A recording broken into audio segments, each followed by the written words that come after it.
So the first thing I do is I get my lime juice ready.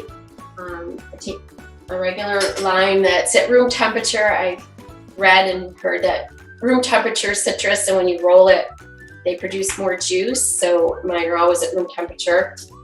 And just cut the lime in half.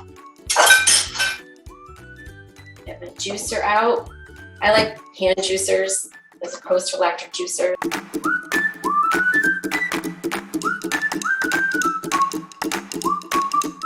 Hand way. So I put my juice in the bowl. I put the onions in with the lime first. I read somewhere that sometimes the lime helps break down or work on the onions a little bit. I don't know that it's true, but I just started doing it, and it just seems to be an easy step to do.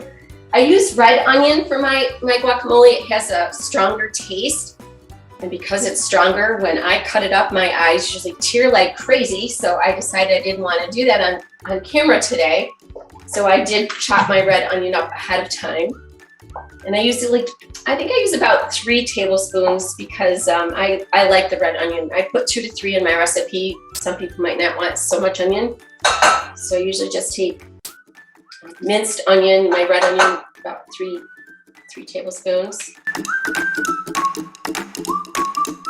Then I just stir the onion into the lime a little bit.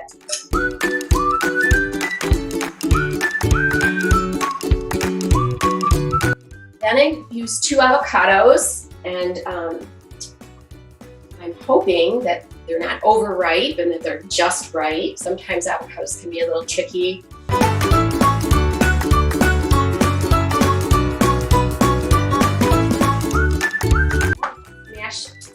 I mash all of this together.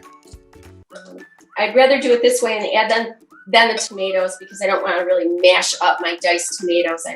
I want them to just be more whole. So stir the onion and the lime in with this. So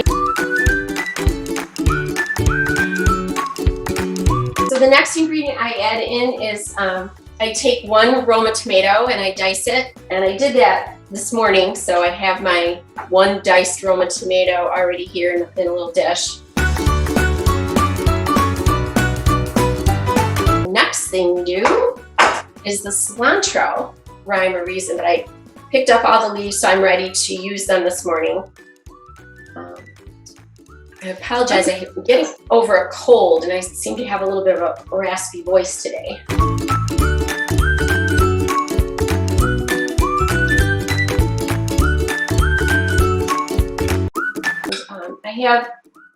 I use sea salt, so I just kind of give a sprinkle of salt. I don't like to use too much salt myself, just because I watch my salt.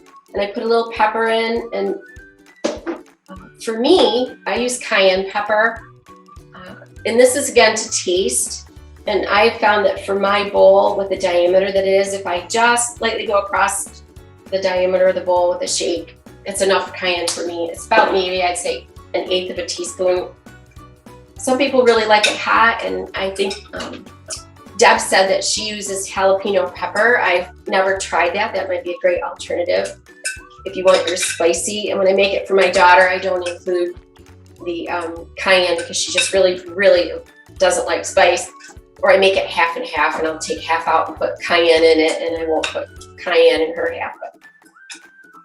So I have all my ingredients mixed together.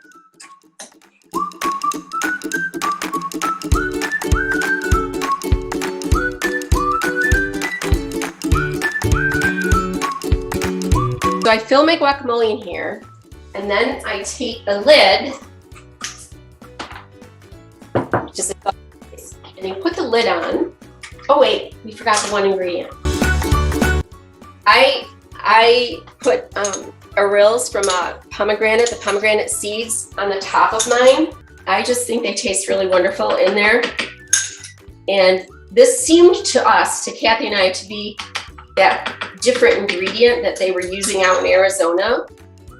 And I think they maybe mixed theirs in, but I thought it looked nice on top, and at Christmas too, it looks red and green, so it was kind of cute. But I use about 2 tablespoons of pomegranate seeds. I cut open fresh ones. So I put my pomegranate seeds on top. Now I do the lid. So it has 3 clips that just push down around the edge. And then you notice there's a hole on top. And that's the trick to get the air out. So the 4th piece of the thing is, I guess you call it the pusher. And you put that at the bottom. You put your bowl on the top and you gently push down until the all the air comes out and it just starts to squeeze out the little hole. Can you see that? And I just take this away and and this has a little nib to close that hole. And I push it down. So I'll put this in the refrigerator, you know, for an hour or so before I serve it. And then when I do serve it, I just unlatch it, take off the lid, and it's just ready to go. And when we're done, if we haven't, because Tom and I don't eat a whole thing of guacamole in one sitting, unless we don't have dinner. But I don't want to waste it. So then I'll get this white thing back out and I'll push it until it gets up higher and locks the air out, and I put it back in the fridge and it's perfectly fine. The next day it's the same. There's no brown. So I love this thing.